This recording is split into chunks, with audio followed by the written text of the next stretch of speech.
आज से हम उन्हीं क्वेश्चनों को लेके आएंगे आप लोगों के लिए जो बोर्ड एग्जाम में 100% आने के चांस रहेंगे। तो आज का क्वेश्चन आपका है, परस्पर संपर्क में रखे दो पतले लेंसों के संयोजन की फोकस दूरी निगमित कीजिए। अब बात क्या कर रहा है, अथवा में ऐसे भी क्वेश्चन आपसे पूछ सकता है, F1 व F2 फोकस दूरी के दो पतले लेंस संपर्क में रखे हैं, सिद्ध कीजिए कि संयुक्त लेंस की फोकस दूरी F बराबर F1 F2 upon F1 plus F2 होगी। तो इस क्वेश्चन का आंसर हम लोग अभी बताएंगे। तो जो भी स्टूडेंट हमारे चैनल पर नए आए हों तो चैनल को सब्सक्राइब करें और वीडियो को ज्यादा से ज्यादा शेयर करें। अब हम लोग क्या करते हैं, इस क्वेश्चन को हल करते हैं। तो देखिएगा, इसका हमने चित्र बना रखा है, तो आपका चित्र देख रहे होंगे आप लोग। आप ये हमने क्या है भाई, संपर्क में दो लेंस रखे हैं। पतले लेंस कैसे हैं, दोनों संपर्क में रखे हैं। तो देखिएगा, माना कि दो इतना लेंस L1 तथा L2, माना कि दो इतना लेंस L1 तथा L2 हैं, जिनकी फोकस दूरियां क्रमशः F1 तथा F2 हैं, जिनकी फोकस दूरियां कितनी F1 तथा F2 हैं। अब ये इस प्रकार दोनों संपर्क में रखे हैं, दोनों लेंस इस प्रकार संपर्क में रखे कि उनकी मुख्य अक्ष कैसी है, एक ही है। इस प्रकार संपर्क में रखे हैं, उनकी मुख्य अक्ष एक ही है। आगे देखिएगा, इसके मुख्य अक्ष पर क्या रखा है, एक इसके मुख्य अक्ष पर एक बिंदु वस्तु ओ रखी है, इसके मुख्य अक्ष पर एक बिंदु वस्तु ओ रखी है।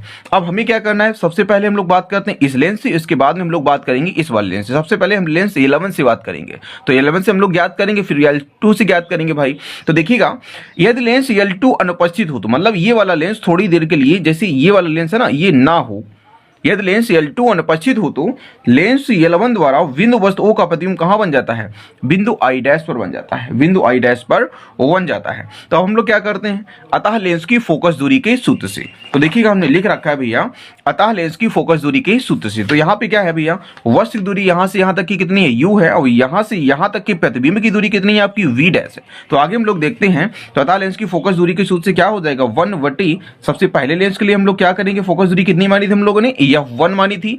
आगे देखिएगा, 1 अपॉन F1 क्या हो जाएगा, 1 अपॉन F1 बराबर, अब देखिएगा 1 अपॉन कितना होगा भैया, V डैश होगा। कितना होगा, 1 अपॉन क्या होगा, V डैश होगा। तो हम लोग बात कर लेते हैं 1 अपॉन V डैश माइनस क्या हो जाएगा, 1 अपॉन U। क्या हो जाएगा भैया, वस्तु की दूरी कितनी है आपकी, U है।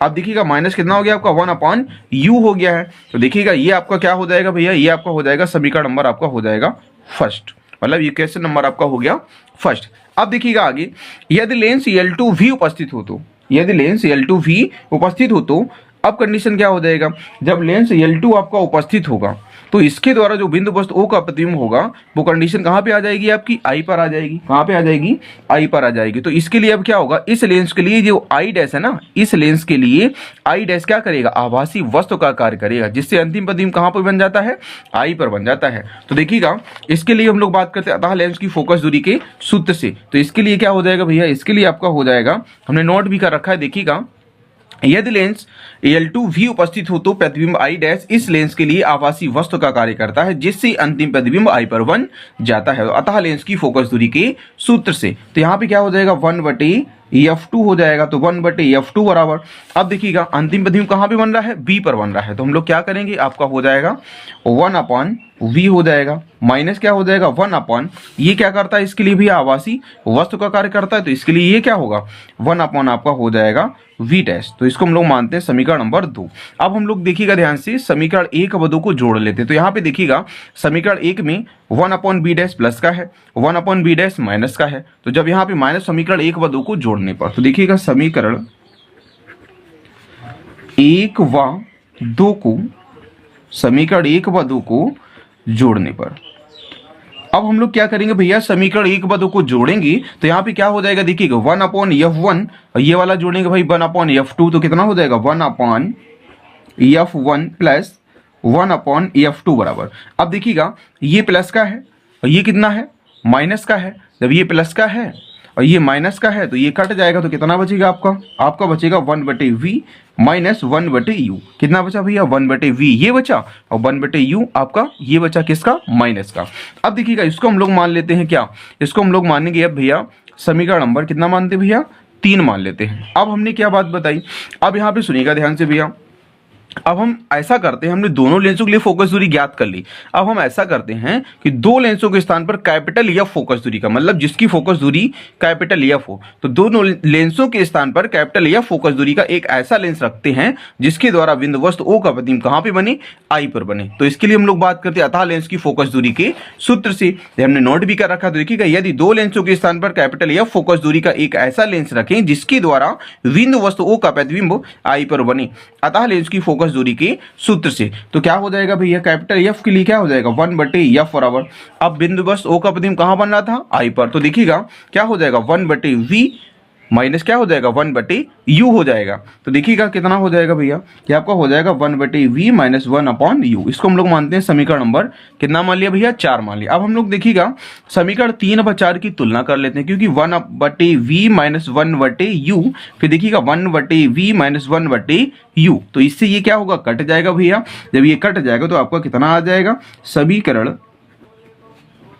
3 व 4 की तुलना करने पर, समीकरण 3 व 4 की तुलना करने पर, जब हम समीकरण 3 व 4 की तुलना करेंगे तो आपका आ जाएगा 1/एफ बराबर, आपका कितना हो जाएगा 1/f1, कितना हो जाएगा भैया 1/f1 प्लस 1/f2 हो जाएगा। अब यहाँ पे देखिए हम लोग क्या करते हैं, तो 1/एफ बराबर f1 f2 एलसीएम ले लेते हैं, तो आपको कितना आएगा भाई, इसको इधर ले जाएं f2 प्लस क्या हो जाएगा f1 हो जाएगा।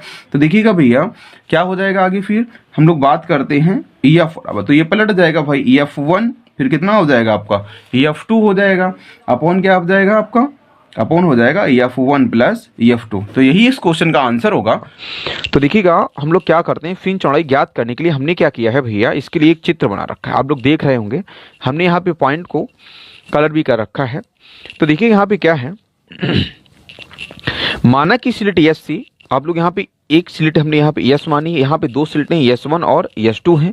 अब इनसे जो किरणें निकल रही हैं S1P और S2P कहाँ पे मिलती हैं, बिंदु P पर मिलती हैं दोस्तों। अब देखिएगा यहाँ पे क्या है, जब ये बिंदु P पर मिलती हैं तो स्लिटों से जो पर्दे तक की दूरी वो कितनी है दोस्तों, कैपिटल D है। अब इसी के कारण हमको क्या प्राप्त होता है, दीप्त फ्रिंज प्राप्त होती है। अब बहुत ध्यान से सुनिएगा, यहाँ पे हम लोग थ्योरी कैसे लिखेंगे, क्या होता है, माना स्लिट एस से समान दूरी पर दो स्लिटें S1 तथा S2 हैं, जिनसे निकली किरणें S1P, आप लोग देख रहे होंगे S1P, फिर क्या हो जाएगा आपका S2P, जिनसे निकली किरणें S1P और S2P कहाँ मिलती हैं दोस्तों, बिंदु P पर मिलती हैं।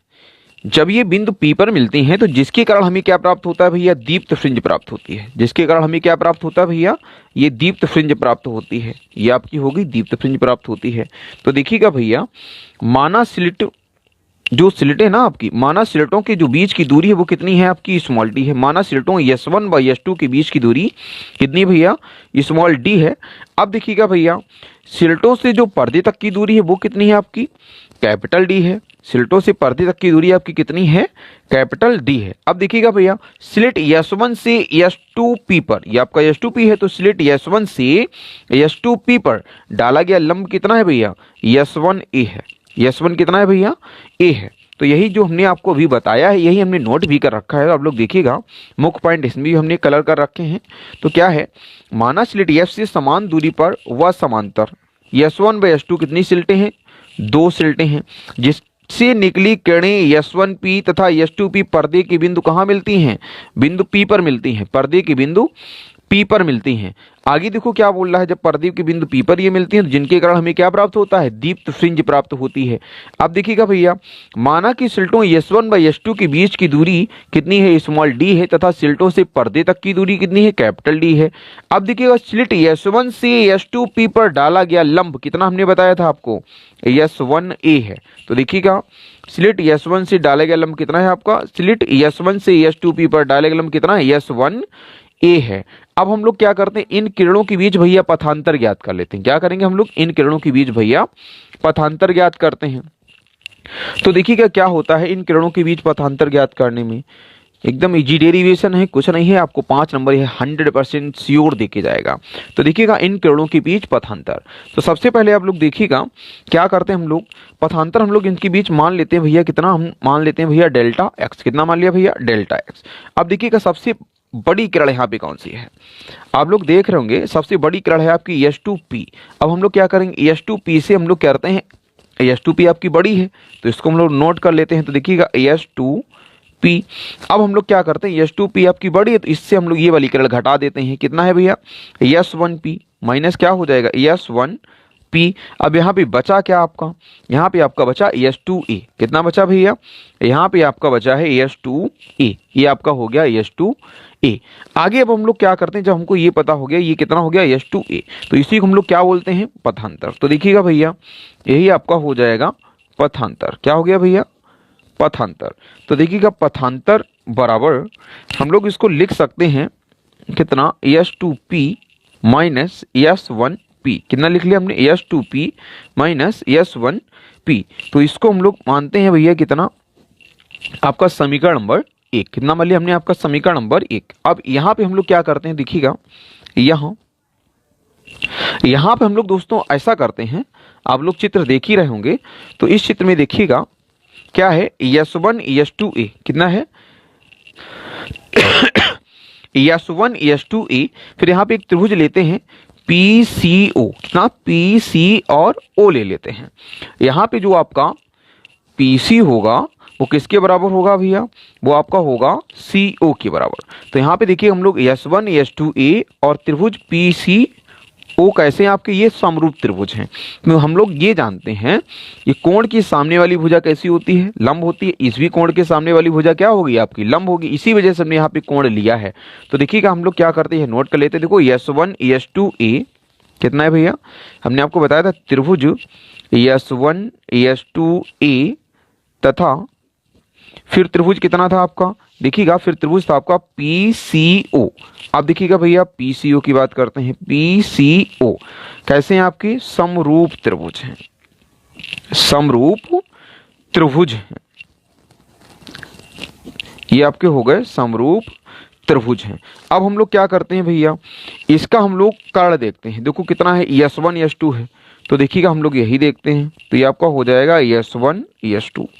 अब दूसरे PCO में हम लोग इसका कर्ण देखेंगे तो कितना हो जाएगा आपका, देखिएगा CP, ये इसका कर्ण होगा। तो देखिएगा हम इसका भैया कर्ण देख लेते हैं। तो इसका कर्ण कितना है आपका, CP हो गया बराबर। देखिएगा अब हम लोग क्या करते हैं, यहाँ पे देखिएगा इसका जो लंब है वो कितना है, S2A है। तो हम लोग इसका लंब देख लेते हैं भैया, S2A है। अब देखिएगा इसका लंब कितना है, आप लोग देख रहे होंगे इसका लंब आपका कितना है, OP है। ये वाला देखिएगा हम हाथ रखे हुए हैं, यहाँ पे कितना है आपका OP है। तो यहाँ पे आपका ये हो जाएगा भैया OP। क्या हो जाएगा, OP हो जाएगा। अब हमको पता है S1 S2 कितना है, S1 S2 के बीच की दूरी कितनी है आपकी, स्मॉल d है। लिखते हैं हम लोग, ये आपका हो गया स्मॉल d।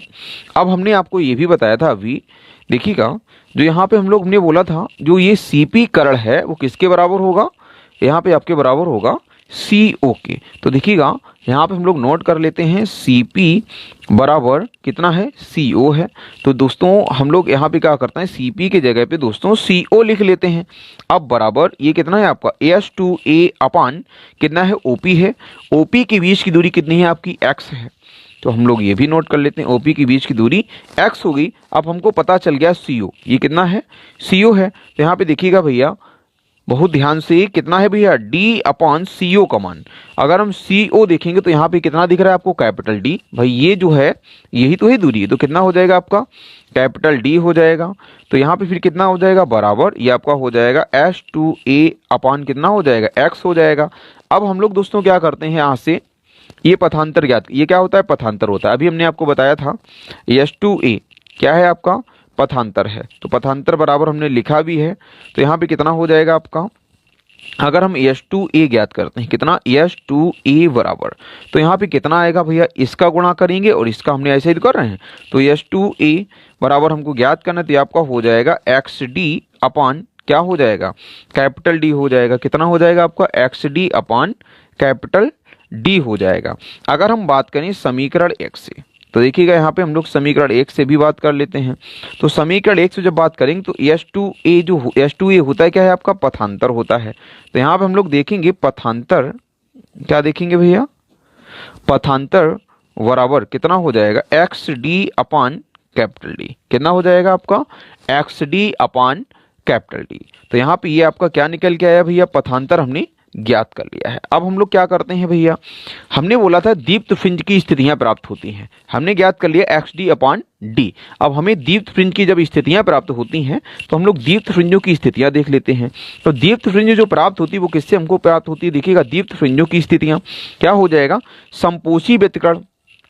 संपोषी व्यतिकरण होता है मतलब अर्थात हम लोग कह सकते हैं इसको अधिकतम तीव्रता के लिए। किसकी भैया बात करते हैं, अधिकतम तीव्रता के लिए। तो यहाँ पे जो संपोषी व्यतिकरण में इसका पथांतर जो होता है, तो इसका जो पथांतर होता है दोस्तों वो होता है 2m इंटू λ/2।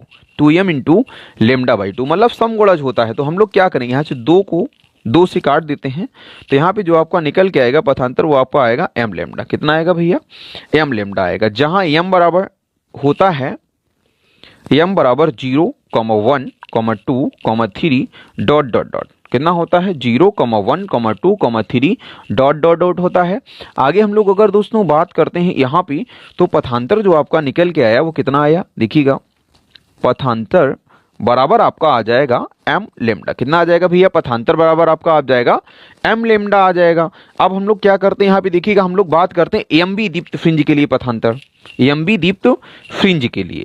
तो देखिएगा यहाँ पे AMB दीप्त फ्रिंज के लिए, AMB दीप्त फ्रिंज के लिए क्या होता है, AMB दीप्त फ्रिंज के लिए देखिएगा हम लोग अगर बात करते हैं AMB दीप्त फ्रिंज के लिए क्या पथांतर, तो हम लोग इसी से ज्ञात करेंगे AMB दीप्त फ्रिंज के लिए। तो देखिएगा यहाँ पे क्या हो जाएगा, AMB दीप्त फ्रिंज के लिए हम लोग बात करते हैं ना, क्या ज्ञात करते हैं यहाँ पे पथांतर। तो देखिएगा हम लोग यहाँ पे इसको हम लोग मान लेते हैं समीकरण नंबर 2। कितना मान लिया हमने, समीकरण नंबर 2 मान लिया।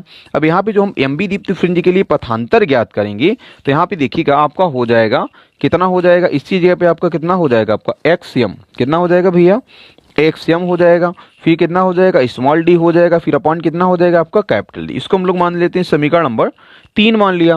अब हम लोग ऐसा करते हैं समीकरण 2 व 3 की तुलना कर लेते हैं, समीकरण 2 व 3 की तुलना। तो देखिएगा समीकरण 2 व 3 की तुलना करने पर, समीकरण 2 व 3 की तुलना करने पर, और जब हम भैया इसकी तुलना करेंगे तब इसकी कंडीशन देखो क्या होगी, पथांतर से जो आपका पथांतर है ना, ये वाला पथांतर इस पथांतर से कट जाएगा।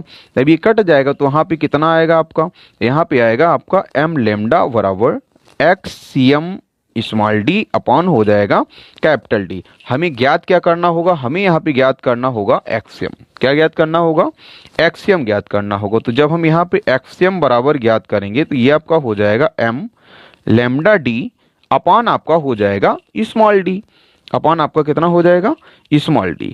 तो यही आपका दीप्त फ्रिंज की स्थिति निकल के आती है।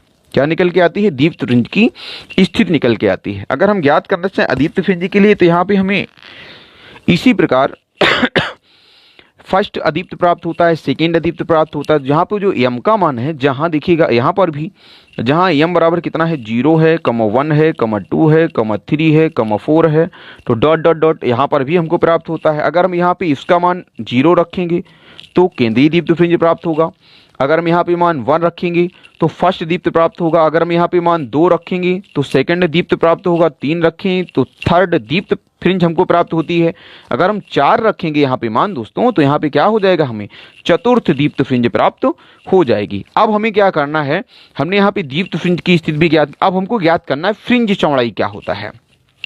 देखिएगा अगर हम लोग बात करें अब फ्रिंज चौड़ाई होता क्या है, उसकी हम लोग बात कर लेते हैं। तो देखिएगा अब हम लोग ज्ञात करेंगे फ्रिंज चौड़ाई ज्ञात करना। इसके लिए हम लोगों ने लिख रखा है, देखो को फ्रिंज चौड़ाई ज्ञात करना है। तो देखिएगा MB तथा M+1B दीप्त फ्रिंज के लिए स्थितियां क्रमशः कितनी हो, XM तथा XM+1 हो। कितनी हो, XM तथा XM+1 हो। तो अगर हम लोग बात करें इसकी सबसे पहले फ्रिंज चौड़ाई की जो बात हुई है, ये होता क्या है, सबसे पहले यहाँ पे आप लोग समझ लीजिएगा। जैसे हम यहाँ पे चित्र बना लेते हैं, थोड़ा देख लीजिएगा। एक, फिर यहाँ पे ये हमने दूसरा बना लिया, फिर यहाँ पे ये हमने 3 ले ली, यहाँ पे ये कितनी हो गई 4। इसको हम थोड़ा कलर कर लेते हैं। ये हमने कलर कर लिया, अल्टरनेट कर में कलर किया है। तो देखिएगा यहाँ पे यहाँ से और यहाँ तक की दूरी, जो यहाँ से यहाँ तक की दूरी हम लोग मान लेते हैं बीटा। तो ये जो किरण होती है इसको हम लोग मानते हैं अदीप्त इसको हम लोग क्या मानते हैं, अदीप्त मानते हैं। इसको जो हम लोग मानेंगे, इसको क्या मानते हैं, दीप्त मानते हैं। तो यही हमको किरणें प्राप्त होती हैं, दीप्त फ्रिंज जो हम प्राप्त होती है। तो हमें तो केवल दीप्त की बात करना है ना। तो यहाँ पे सबसे पहले हमको चाहे अदीप्त से हम लोग ज्ञात कर सकते हैं, तब भी मान उतना ही आएगा फ्रिंज चौड़ाई, चाहे हम लोग दीप्त से बात करें तब भी मान उतना ही आएगा। तो हमको ज्ञात करना है वैसे बीटा बराबर डी लैम्डा अपॉन डी। तो यहाँ पे दोस्तों होता क्या है, किन्हीं दो क्रमागत, भाई एक देखिएगा आपका एक अदीप्त है, दूसरा दीप्त है, फिर एक आपका अदीप्त है, दूसरा दीप्त है। तो किन्हीं दो क्रमागत दीप्त तथा अदीप्त फ्रिंजों के बीच की दूरी को, किन्हीं दो क्रमागत दीप्त तथा अदीप्त फ्रिंजों की बीच की दूरी को हम लोग क्या कहते हैं भैया, फ्रिंज चौड़ाई कहते हैं। इसे बीटा से प्रदर्शित करते हैं। तो हम यहाँ पे अब क्या करते हैं, देखिएगा हमने लिख रखा है एम बी तथा एम प्लस वन बी दीप्त फ्रिंज की स्थितियां क्रमशः एक्सएम तथा एक्स एम प्लस वन हो। तो हमने आपको एक्सएम का मान अभी बताया था, देखिएगा आप लोग देख भी रहे होंगे। यहाँ पे जो आपका एक्सएम का मान होगा हम यही नोट करेंगे। तो देखिएगा कितना है आपका एक्सएम का मान, तो यहाँ पे जो एक्सएम का मान है यही हम देखते हैं। तो देखिएगा ये आपका है एक्सएम बराबर कितना है दोस्तों, एम लैम्डा डी अपॉन कितना है भैया, स्मॉल डी। तथा अब यहाँ पे हमें बात करना है कितना, एक्स एम प्लस वन के लिए। तो देखिएगा एक्स एम प्लस वन के लिए हम लोग बात करते हैं। तो इसका मान दोस्तों कितना आएगा, इसका एम की जगह हमें क्या रखना है, ओनली एम की जगह एम प्लस वन रखना है। तो देखिएगा एम प्लस वन, फिर ये आपका कितना हो जाएगा, लेमडा डी अपॉन क्या हो जाएगा दोस्तों, डी हो जाएगा। अब हम लोग क्या करते हैं, फ्रिंज चौड़ाई ज्ञात करते हैं। तो देखिएगा इन किरणों के बीच फ्रिंज चौड़ाई, तो देखिएगा इन किरणों के बीच हम लोग क्या करते हैं, फ्रिंज चौड़ाई। तो देखिएगा तो इन किरणों के बीच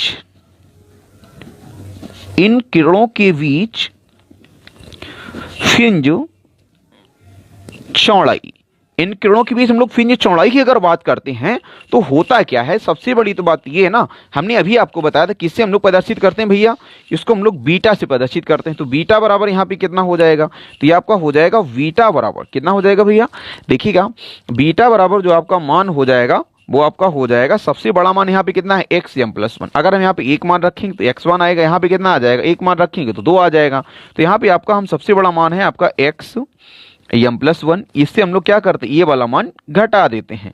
जब हम ये वाला मान दोस्तों घटाएंगे तो आप लोग देख रहे होंगे इसका मान कितना है, देखिएगा इसका मान आपका है कितना है, एम प्लस वन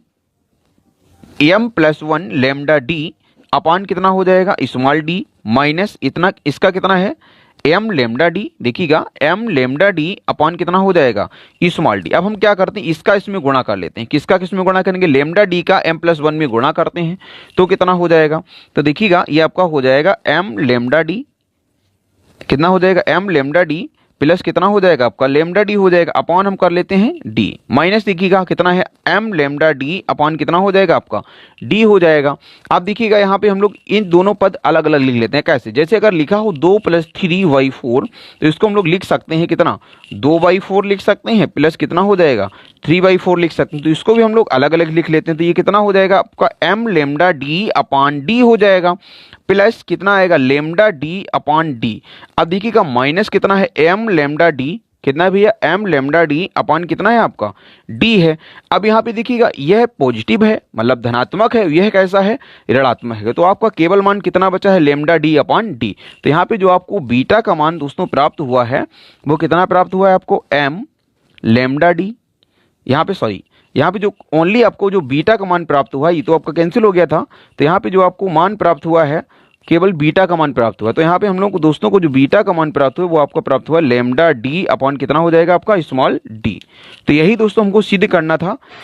आज का क्वेश्चन है आपका, किसी लेंस से प्रकाश के अपवर्तन के लिए न्यूटन का सूत्र x डैश बराबर f डैश स्थापित कीजिए। यहाँ पर ऐसे भी हो सकता है x1 x2 बराबर f1 f2 हो सकता है, स्थापित कीजिए। अब देखिए क्या हो जाएगा, जहाँ लेंस के प्रथम फोकस से वस्तु की दूरी x डैश तथा द्वितीय फोकस से वस्तु की दूरी कितनी है भैया x है। तो f तथा f डैश लेंस की प्रथम एवं द्वितीय फोकस दूरियां हैं, लेंस की प्रथम एवं द्वितीय फोकस दूरियां हैं। आगे आपसे क्वेश्चन बोल रहा है, आप देखिए इसको हम लोग हल करते हैं। तो इस क्वेश्चन को हल करने से पहले जो भी स्टूडेंट हमारे चैनल पर नए आए हो तो चैनल को सब्सक्राइब करें और वीडियो को ज़्यादा से ज़्यादा शेयर करें। तो देखिएगा इस क्वेश्चन को हम लोग देखते हैं, चित्र को सबसे पहले समझ लेते हैं। तो माना कि एक उत्तल लेंस यल है, माना कि एक उत्तल लेंस यल है। अब देखिएगा जिसका प्रथम फोकस एफ डैश तथा द्वितीय फोकस कितना है एफ है, जिसका प्रथम फोकस एफ डैश तथा द्वितीय फोकस एफ है। अब देखिएगा यहाँ पे इसकी फोकस दूरी है कितनी भैया एफ डैश, तो लेंस के प्रथम फोकस से वस्तु की दूरी जो आपकी कितनी है भैया, लेंस के प्रथम फोकस से जो वस्तु की दूरी हमने कितनी मानी है, प्रथम फोकस से वस्तु की दूरी x है। तो देखिएगा एफ डैश से x डैश दूरी पर एक वस्तु ओ डैश रखी है, कितनी भैया ओ डैश रखी है। अब देखिएगा जिससे चलने वाली प्रकाश की किरण ओ डैश ए ये मुख्य अक्ष के समांतर चलती है जो अपवर्तन के पश्चात द्वितीय फोकस से होकर गुजरती है। कैसे भैया, द्वितीय फोकस से होकर गुजरती है। तथा दूसरी किरण कितनी भैया ओ डैश वी प्रथम फोकस से होकर गुजरती है जो अपवर्तन के पश्चात मुख्य अक्ष की कैसे हो जाती है, समांतर हो जाती है। इस प्रकार वस्तुपिन ओ डैश का उल्टा प्रतिबिंब बनता है। कौन सा भैया बनता है, उल्टा प्रतिबिंब आई डैश बन जाता है। आगे देखिएगा हम लोग क्या करते हैं, चित्र से देखिएगा हमें सिद्ध करना है। तो दोस्तों हमको जो सिद्ध करना है वो आपको क्या सिद्ध करना है, आप लोग यहाँ पे देख लीजिएगा x डैश बराबर क्या ज्ञात करना है हमको एफ डैश, यह हमको क्या करना है भैया, सिद्ध करना है। तो देखिएगा चित्र से तो हमने आपको एक समरूप त्रिभुज बना रखा है। तो देखिएगा लिख रखा है हमने समरूप त्रिभुज O dash O F dash व O dash O F dash व त्रिभुज वी सी एफ डैश में। तो देखिएगा O dash O F dash फिर आगे क्या हो जाएगा, त्रिभुज वी सी एफ डैश में, क्योंकि यह भी आपका समकोण है और यह भी आपका समकोण बन रहा है। तो देखिएगा हमने लिख भी रखा है समरूप त्रिभुज O dash O F dash व त्रिभुज वी सी एफ डैश में। आगे देखिएगा भैया क्या हो जाएगा, इसका लंब कितना है आपका ओ डैश है, आप लोग देख रहे होंगे। तो कितना लंब हो जाएगा आपका ओ डैश अपॉन, आप देखिएगा इसका लंब कितना हो गया ओ डैश हो गया। अब इसका लंब कितना है भैया, बी सी दिख रहा होगा, कितना है भैया आपका इसका लंब है वी सी। तो भैया हमने बी सी लिख लिया बराबर। देखिएगा इसका आधार है आपका ओ एफ डैश, कितना भैया ओ, देखिएगा कितना है ओ एफ डैश अपॉन कितना हो जाएगा, इसका आधार कितना हो जाएगा भैया, इस वाले त्रिभुज का हो जाएगा एफ डैश सी, कितना हो जाएगा भैया एफ डैश सी हो जाएगा। अब देखिएगा भैया यहाँ पे हम लोग क्या करते हैं, यहाँ पे समझ लीजिएगा भैया ये आपको जो ओ डैश है तो ये किसके बराबर है, यहाँ पे दिख रहा होगा ए सी के बराबर है। तो यहाँ पे आप लोग देख रहे होंगे जो आपका बी सी है ये किसके समांतर है भैया, भाई ये जो रेखा है ना किसके समांतर है आई डैश के। तो हम लोग लिख सकते हैं बी सी बराबर कितना हो जाएगा आई डैश, कितना हो जाएगा भैया बी सी बराबर कितना हो जाएगा आपका आई डैश। तो हम लोग लिख लेते हैं भैया कितना है ओ डैश अपॉन कितना हो जाएगा आई डैश बराबर कितना हो जाएगा ओ एफ डैश अपॉन कितना हो जाएगा एफ डैश सी, कितना हो जाएगा भैया एफ डैश सी हो जाएगा। आगे हम लोग बेटा मान रख लेते हैं। तो देखिएगा कितना है आपका ओ डैश अपॉन कितना है आई डैश बराबर ओ एफ डैश के बीच की दूरी कितनी है, देखो ओ एफ डैश के बीच की दूरी आपकी कितनी है एक्स डैश, कितना भैया है आपका एक्स डैश, तो हमने अब एक्स डैश लिख लिया अपॉन भैया एफ डैश सी के बीच की दूरी कितनी है भैया एफ डैश है। तो ये आपको कितना हो जाएगा आपका एफ डैश हो जाएगा। तो ये भी हम आपको नोट कर लेते हैं। तो ये आपका हो जाएगा समीकरण नंबर 1। अब देखिएगा तथा फिर आपका समरूप त्रिभुज बनेगा। तो देखिएगा तथा समरूप त्रिभुज अब कितना है भैया, अब देखिएगा आपका है ए सी एफ, कितना भैया ए सी एफ तथा कितना हो जाएगा आई डैश आई एफ में कितना हो जाएगा भैया, हमने क्या बोला था अभी ए सी एफ व त्रिभुज कितना था आई डैश आई एफ में। यहाँ पे क्या हो जाएगा भैया, यहाँ पे जो इसका लंब होगा कितना होगा आपका ए सी होगा, कितना लंब है इसका ए सी होगा। ए सी एफ में आपका लंब कितना है ए सी है, तो हम लोग ए सी लिख लेते हैं। तो आपका हो जाएगा ए सी अपॉन, आप देखिएगा इसका लंब कितना हो जाएगा आई डैश आई एफ में आपका लंब हो जाएगा आई डैश, कितना हो जाएगा भैया आई डैश हो जाएगा दोस्तों। अब देखिएगा यहाँ पे हो गया आई डैश बराबर क्या हो जाएगा, इसका आधार कितना है एफ सी है और इस वाले त्रिभुज का आधार कितना हो जाएगा एफ आई हो जाएगा। तो आपको कितना हो जाएगा एफ सी, कितना हो जाएगा भैया एफ सी अपॉन क्या हो जाएगा आई डैश आई एफ में कितना हो जाएगा आधार आपका एफ आई हो जाएगा, कितना हो जाएगा एफ आई, कितना हो जाएगा भैया एफ आई।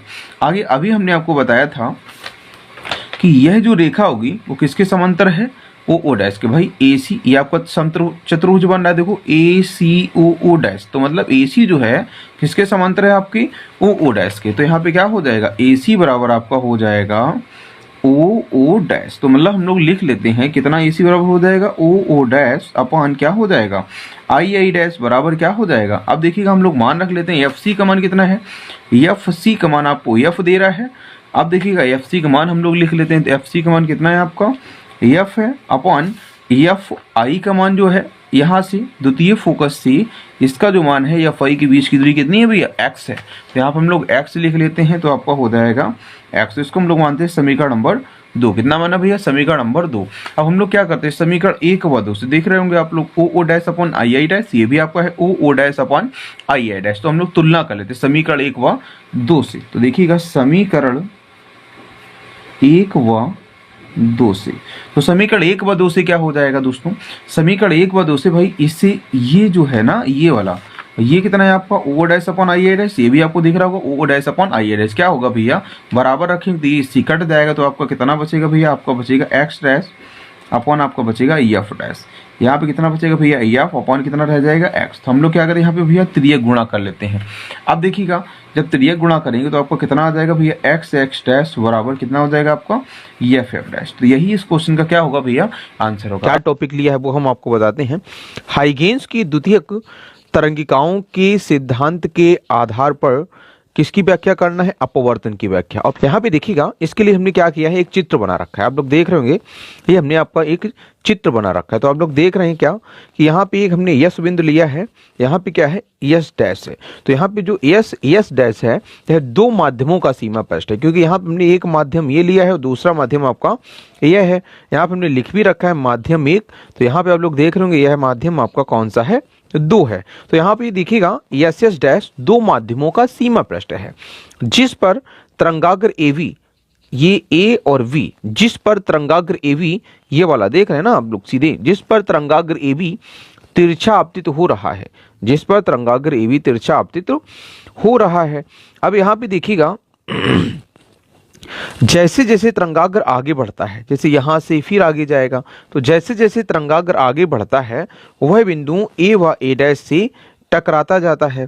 फिर क्या होता है, इन बिंदुओं से ऐसा होता है दोस्तों, जब वह A व A डैश से टकराता जाता है तो इन बिंदुओं से द्वितीयक तरंगिकाएं निकलने लगती हैं। कौन सी, द्वितीयक तरंगिकाएं निकलने लगती हैं।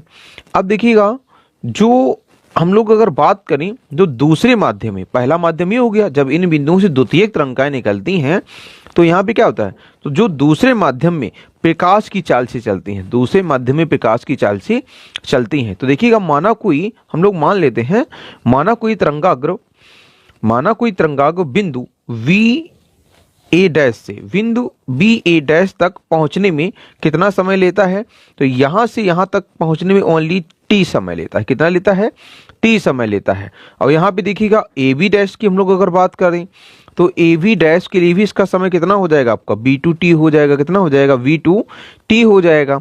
तो बिंदु ए को हम लोग क्या करते हैं, बिंदु ए को हम लोग केंद्र मान लेते हैं, इसको हम लोग क्या करते हैं, केंद्र मान लेते हैं। तो बिंदु ए को केंद्र मानकर फिर हम यहाँ पे चाप लगाते हैं। क्या करते हैं, यहाँ पर चाप लगाते हैं। इस प्रकार ए डैश से फिर हम लोग क्या करते हैं, जो आप लोग देख रहे होंगे यहाँ से ए डैश से हम लोग क्या करते हैं, एक स्पर्श रेखा खींचते हैं। ए डैश से स्पर्श रेखा खींचते हैं। बिंदु ए व ए डैश से निकलने वाली सभी द्वितीयक तरंगिकाएं एक साथ कहाँ पहुंचती हैं, देखिएगा ए डैश कहाँ पहुंचती हैं, ए डैश बी डैश पर पहुंचती हैं। सभी पृष्ठ ए डैश, जो आपका पृष्ठ है ना, तो सभी पृष्ठ क्या होते हैं, ए डैश बी डैश क्या होता है, यह अपवर्तित तरंगाग्र को व्यक्त करता है। आगे हम लोग अगर दोस्तों बात करें, अगर इनकी दूरियों की हम लोग बात करते हैं, तो यहाँ पे आप लोग दूरियां भी देख लीजिएगा। यहाँ पे हम लोग अगर चाल बराबर ज्ञात करते हैं, देखिएगा क्या हो जाएगा देखिएगा हम लोग यहाँ पे दूरी ज्ञात कर लेते हैं। तो हम लोग जानते हैं सबसे पहले चाल बराबर क्या होता है, दूरी बटी समय। चाल बराबर दूरी बटी समय होता है। अब यहाँ पे हम लोग अगर बात करें तो यहाँ पे चाल, हम पहले माध्यम की बात करते हैं, तो यहाँ पे आपका हो जाएगा V1। कितना हो जाएगा आपका, V1 हो जाएगा। अब यहाँ पे चाल बराबर दूरी कितनी है, यहाँ पे देखिएगा आप लोग, ये आपका है VA डैश। कितना है दूरी आपका, VA डैश अपॉन, यहाँ पे चाल बराबर दूरी बटे हमें क्या लेना है, समय। तो अब यहाँ से हम लोग अगर ज्ञात करेंगे VA डैश बराबर, तो क्या हो जाएगा V1 इंटू टी। क्या हो जाएगा, V1 इंटू टी हो जाएगा। तो इसको हम लोग मानते हैं समीकरण नंबर 1 मान लेते हैं। अब इसी प्रकार इसी प्रकार दोस्तों हम लोग क्या करते हैं, V2 ज्ञात करते हैं। तो V2 बराबर क्या हो जाएगा आपका, यही आ जाएगा आपका V2 बराबर, सॉरी यहाँ पे क्या हो जाएगा, जब हम यहाँ पे ज्ञात करेंगे V2 बराबर, तो आपका आएगा, देखिए कितना आ जाएगा, यहाँ पे देखिएगा सबसे पहले आपका हो जाएगा यहाँ पे कितना है, AV डैश, कितना है, V2 बराबर हो जाएगा AV डैश अपॉन कितना हो जाएगा आपका T। तो यहाँ से हम लोग क्या करते हैं, AV डैश ज्ञात कर लेते हैं। तो AV डैश यहाँ पे कितना आ जाएगा, देखिएगा AV डैश बराबर, तो आपका हो जाएगा भैया V2 इंटू टी। तो ये आपका हो जाएगा समीकरण नंबर 2 हो जाएगा। अब हम लोग क्या करते हैं, देखिएगा यहाँ पे हम लोग त्रिभुज ले लेते हैं, कौन सा, समकोण त्रिभुज, कौन कौन सा, AVA डैश, फिर एक लेंगे AV डैश A डैश में। तो देखिएगा समकोण त्रिभुज, कौन सा भैया, समकोण त्रिभुज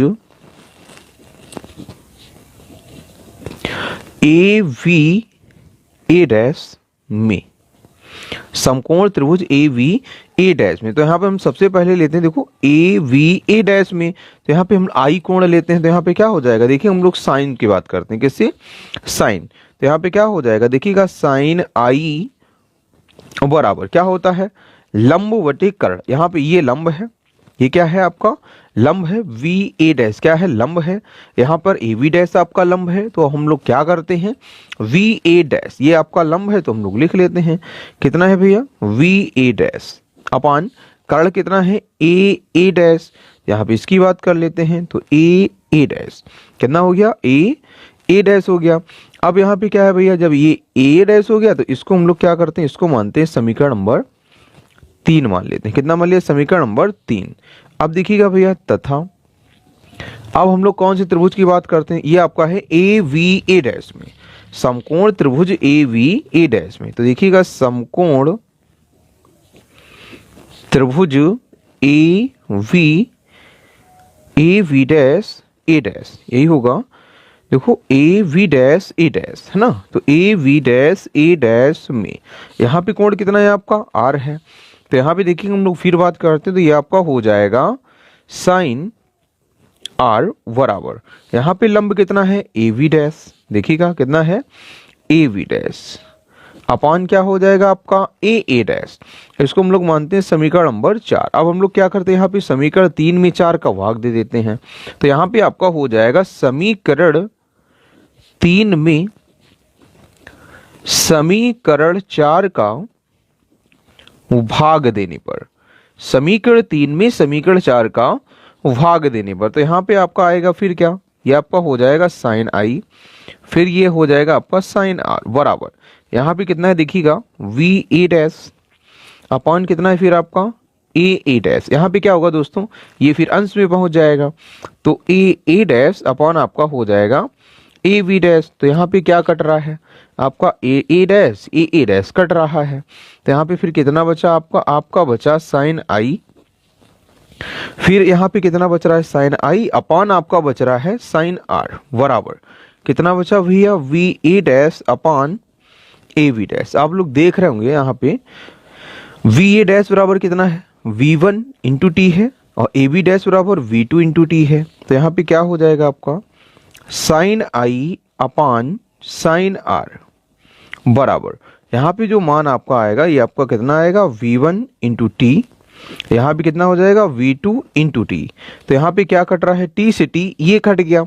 अब यहाँ पे आपका कितना बचा भैया, ये बचा sine I upon sine R बराबर, sine I upon sine R बराबर आपका बचा V1 बटे V2। तो ये क्या होता है देखिएगा, V1 बटे V2 बराबर आपका होता है n, क्या होता है n होता है। तो देखिएगा फिर यहाँ पे क्या आ जाएगा आपका sine I upon sine R बराबर कितना हो जाएगा आपका n, कितना हो जाएगा, ये होती है पहले माध्यम में प्रकाश की चाल, बट अपॉन क्या होती है दूसरे माध्यम में प्रकाश की चाल। तो इसके बराबर क्या होता है, अपवर्तनांक के बराबर ये होता है मान हमारा। तो यहाँ पे क्या आ जाएगा sine I upon sine R बराबर कितना हो गया आपका n हो गया, कितना हो गया भैया n हो गया।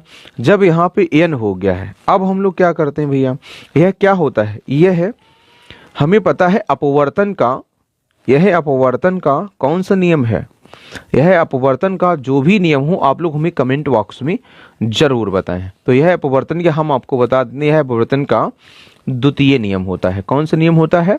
द्वितीय नियम होता है। तो इसका जो प्रथम नियम होता है वो क्या होता है? तो आपतित किरण और अविलंब तथा अपवर्तित किरण तीनों एक ही तल में होते हैं। यह अपवर्तन का प्रथम नियम होता है। तो यहाँ पे देखिएगा, हम सबसे पहले क्या बात करते हैं, हाइगेन्स का द्वितीयक तरंगों का सिद्धांत तो होता क्या है। तो देखिएगा इसका जो सिद्धांत होता है एकदम इजी वे पे है। देखिएगा क्या है, किसी माध्यम में प्रकाश के संचरण के लिए हाइगेन्स ने एक सिद्धांत प्रस्तुत किया जिसे हाइगेन्स का द्वितीयक तरंगकों का सिद्धांत कहते हैं, जिसे हाइगेन्स का द्वितीयक तरंगकों का सिद्धांत कहते हैं। अब इसके बाद में क्वेश्चन आपका क्या कह रहा है, देखिएगा क्वेश्चन आपका कह रहा है इसके आधार पर प्रकाश के परावर्तन की व्याख्या करना है। तो हमने इसके लिए एक चित्र बना रखा है। तो यह क्वेश्चन बोर्ड एग्जाम के लिए बहुत ही महत्वपूर्ण है। अगर हमारी वीडियो आप लोग कंटिन्यू देखते रहिएगा, हम आपकी गारंटी लेते हैं आप लोग 90+ जरूर ले जाएंगे फिजिक्स में। तो देखिएगा हमने यहाँ पे क्या एक चित्र बना रखा है, आप लोग देख रहे होंगे यहाँ पे हमने एक चित्र बना रखा है। तो देखिएगा इसके हमें क्या ज्ञात करना है, परावर्तन का नियम ज्ञात करना है। तो देखिएगा यहाँ पे क्या है, ये आपका ए है, ये ए डैश है, यहाँ पे बी है, ये वी डैश है, यहाँ पे वी वेग से ये किरणें आ रही हैं, यहाँ पे एस एस डैश एक परावर्तक पृष्ठ है। कौन सा पृष्ठ है? ये परावर्तक पृष्ठ है। कैसा है भैया? परावर्तक, यह जो प्रश्न ना परावर्तक पृष्ठ है। अब देखिएगा भैया, माना यस यस डैश, माना यस एस डैश एक परावर्तक पृष्ठ, आप लोग देख रहे होंगे, माना यस एस डैश एक परावर्तक पृष्ठ है जिस पर तरंगाग्र AB तिरछा आपतित हो रहा है, जिस पर तरंगाग्र AB तिरछा आपतित हो रहा है। अब देखिएगा जैसे जैसे तरंगाग्र आगे बढ़ता है, जैसे जैसे तरंगाग्र आगे बढ़ता है, वह बिंदुओं A और A डैश के बीच, वह बिंदुओं A व A डैश के बीच सभी बिंदुओं से टकराता जाता है। अब देखिएगा, तो हाइगेन्स के अनुसार इन बिंदुओं से क्या होता है, हाइगेन्स के अनुसार इन बिंदुओं से द्वितीयक तरंगिकाएं ये निकलने लगती हैं। हाइगेन्स के अनुसार इन बिंदुओं से द्वितीयक तरंगिकाएं निकलने लगती हैं। अब देखिएगा क्या होता है, माना तरंगों की चाल हम लोग कितनी मान लें, माना तरंगों की चाल v है, माना तरंगों की चाल v है। अब देखिएगा तथा तरंगाग्र को बिंदु B से, तरंगाग्र को बिंदु B से A तक आने में लगा समय हम लोग कितना मान लेते हैं, t है। तरंगाग्र को बिंदु B से A तक आने में लगा समय t है। तो अतः हम यहाँ पे अगर दूरी ज्ञात करना चाहें, तो यहाँ पे हम लोग अगर दूरी ज्ञात करना चाहें तो क्या हो जाएगा, देखिएगा हम लोग यहाँ पे आपको दूरी ज्ञात करके दिखाते हैं क्योंकि चाल बराबर, देखिएगा चाल बराबर होता है दूरी बटे समय। तो यहाँ पे दूरी आपकी कितनी, या तो आप ये मान लीजिएगा AB डैश कितना है, AB डैश, और समय कितना होगा t। तो यहाँ पे क्या हो जाएगा आपका AB डैश बराबर V गुणे t। अगर हम बात करते इसी प्रकार अगर VA डैश बराबर ज्ञात करें तब भी आपका कितना आ जाएगा, V इंटू टी, तब भी मान आपका यही आएगा। तो यहाँ पे क्या है, हम लोग अब क्या करते हैं, देखिएगा तो यहाँ पे जो दूरी होगी आपकी क्या होगी, AB डैश बराबर V गुणे टी होगी और VA डैश बराबर कितना होगा, V गुणे टी होगा। अब हम लोग क्या करते हैं, बिंदु A को केंद्र मानकर AB डैश या VA डैश बराबर V गुणे टी हम लोग क्या करते हैं, त्रिज्या लेकर क्या करते हैं भैया, चाप लगाते हैं। तो क्या करते हैं भैया, त्रिज्या लेकर क्या लगाते हैं भैया, चाप लगाते हैं। इसके बाद में बिंदु A डैश से इस पर क्या खींचते हैं हम लोग, बिंदु A डैश से स्पर्श रेखा खींचते हैं। जब स्पर्श रेखा खींचते हैं तो बिंदु A व A डैश से, बिंदु A व A डैश से निकलने वाली सभी द्वितीयक तरंगिकाएं एक साथ कहाँ पे मिलती हैं, A डैश और B डैश पर मिलती हैं। कहाँ मिलती हैं, A डैश B डैश से टकराती हैं। अतः पृष्ठ A डैश V डैश, जो पृष्ठ आप लोग देख रहे होंगे A डैश V डैश क्या करता है, A डैश B डैश ही आपका क्या होता है, एक परावर्तित तरंगाग्र होता है। क्या होता है, परावर्तित तरंगाग्र होता है। अब हम आपको बताते हैं त्रिभुज, देखिएगा यहाँ पे हम लोग क्या करते हैं, यहाँ पे हम लोग मानते हैं ये भी 90 बनाएगा और ये भी 90, तो इसको हम लोग लंब मानते हैं। क्या मानते हैं, लंब, और ये क्या होगा, कर्ण होगा। अब फिर इस वाले त्रिभुज में इसको लंब मानते हैं तो फिर ये वाला कर्ण हो जाएगा। तो देखिएगा हम लोग क्या करते हैं, त्रिभुज AVA डैश, दूसरा कौन सा है, त्रिभुज AB डैश A डैश, दोनों आपके कैसे हैं, हम लोग समरूप भी मान सकते हैं या हम लोग कह सकते हैं समकोण त्रिभुज में। तो देखिए क्या हो जाएगा, त्रिभुज सबसे पहले देखिएगा समकोण त्रिभुज ए वी ए डैश में, किसमें? समकोण त्रिभुज ए वी ए डैश में। तो देखिएगा यहां पे देख लीजिएगा आप लोग, समकोण त्रिभुज ए वी ए डैश में। तो देखिएगा समकोण त्रिभुज ए वी ए डैश में क्या हो जाएगा? हम लोग समकोण त्रिभुज ए वी ए डैश में, तो हम लोग क्या करते हैं, लंब के लिए हम लोग क्या लेते हैं? साइन लेते हैं। तो यहाँ पे कितना है देखिए आप लोग, साइन आई। कितना है? साइन आई बराबर, यहाँ पे लंब कितना है आपका? V A dash. कितना यहाँ पे देख रहे होंगे, कितना है आपका? V A dash, V A dash, ठीक है ना। तो यहाँ पे आपका हो जाएगा वी ए डैश अपान, यहाँ पे आप लोग कर्ण भी देख रहे हो, यहाँ से यहाँ तक का जो आपका कर्ण है वो कितना है? ए और ए डैश है। तो यहाँ पे आपका कर्ण हो जाएगा ए ए डैश। तो ये आपका हो गया समीकरण नंबर 1। तथा आप देखिएगा दूसरा हम लोग त्रिभुज लेते हैं, कितना है आपका? A B dash A dash में, समकोण त्रिभुज A V dash A dash में। तो क्या हो जाएगा? तो देखिएगा समकोण त्रिभुज A V dash A dash में, ठीक है ना। अब यहाँ पे A B dash A dash लेते हो, तो यहाँ पे देखिएगा आपको कोण कितना है? आर है। तो ये आपका हो जाएगा साइन आर बराबर, यहाँ पे आपका जो लंब है वो कितना है आप लोग देख सकते हैं, यहाँ पे कितना? बी ए डैश, यहाँ पे कितना हो जाएगा? A B dash. कितना हो जाएगा? A B dash. तो देखिएगा ए बी डैश बराबर कितना हो जाएगा? ए वी डैश अपॉन क्या हो जाएगा? साइन आर बराबर ए बी डैश अपॉन कितना हो जाएगा? ए ए डैश। कर्ण आपका इसमें भी सेम रहेगा। हमने पहले कौन सा त्रिभुज लिया था? A V A dash. तो कितना हो गया था आपका भाई? लंब बट्टी कितना हो गया था? कर्ण हो गया। फिर हमने क्या लिया? A B dash A dash. अब क्या हो जाएगा? A B dash. क्या हो जाएगा? ए बी डैश, फिर अपॉन क्या हो जाएगा? ए ए डैश हो गया। इसको हम लोग मानते हैं समीकरण नंबर 2। कितना मान लिया? समीकरण नंबर 2। अब हम लोग क्या करते हैं? समीकरण 1 में समीकरण 2 का भाग दे देते हैं। तो देखिएगा समीकरण 1 में समीकरण 2 का भाग देने पर, समीकरण 2 का भाग देने पर देखिएगा भैया भाग देते हैं तो कितना है आपका? साइन आई अपान कितना हो जाएगा आपका? Sine R. कितना हो जाएगा? Sine R. तो यहाँ पे कितना है देखिएगा? वी ए डैश अपॉन कितना है आपका? ए ए डैश है, गुणे ये वाला अंश में पहुंच जाएगा तो कितना आएगा देखिएगा? ए ए डैश अपॉन कितना हो जाएगा आपका? ए वी डैश हो जाएगा। अब यहाँ पे आप लोग देखिएगा ए डैश से ए डैश कट जाएगा, तो यहाँ पे कितना बचा आपका? Sine I. Sign I upon कितना बचेगा भैया? साइन आर बराबर देखिएगा कितना बचा फिर आपका? वी ए डैश अपॉन कितना है? A B dash. अभी हमने आपको बताया था, क्या बताया था देखिएगा, हमने बताया था कि चाल बराबर क्या होता है? दूरी बटे समय। अगर हम ए बी डैश बराबर ज्ञात करेंगे तो कितना आएगा? वी गुणे टी आएगा। अगर फिर इसी प्रकार वी ए डैश बराबर ज्ञात करेंगे तो कितना आएगा? वी गुणे टी आएगा। मतलब ए बी डैश बराबर भी बी गुणे टी है और वी ए डैश बराबर भी बी गुणे टी है। तो यहाँ अब हम लोग मान रख लेते हैं, कितना है आपका? देखिएगा बहुत ध्यान से, कितना है? साइन आई अपान कितना हो जाएगा? साइन आर बराबर कितना हो जाएगा? वी गुणे टी, फिर अपॉन वी गुणे टी। तो इससे ये दोस्तों कट गया, तो यहाँ पे कितना आएगा आपका? 1 आएगा। तो इसको हम लोग कितना लिख सकते हैं देखिएगा, इसको हम लोग लिख सकते हैं साइन आई बराबर कितना लिख सकते हैं भैया? Sine R. अब यहाँ पे साइन से साइन कट जाएगा, या इसको हम लोग लिख सकते हैं कोण आई बराबर कोण आर। कोण आई बराबर कोण आर। तो यहाँ पे क्या है? आपतन कोण सदैव परावर्तन कोण के बराबर होता है। यह परावर्तन का कौन सा नियम है? तो यह परावर्तन का द्वितीय नियम है। तो देखिए हमने लिख भी रखा है, आपतन कोण परावर्तन कोण के कैसे होता है? बराबर होता है। यह परावर्तन का द्वितीय नियम है। अब हम अगर प्रथम नियम की बात करते हैं तो अथवा देखिएगा, आपतित तरंगाग्र कामा अविलंब तथा परावर्तित तरंगाग्र तीनों कैसे होते हैं? एक ही तल में होते हैं। यह परावर्तन का कौन सा नियम कहलाता है? प्रथम नियम कहलाता है। अगर हमारी वीडियो आप लोगों को पसंद आई हो तो चैनल को सब्सक्राइब करें, वीडियो को ज़्यादा से ज़्यादा शेयर करें। थैंक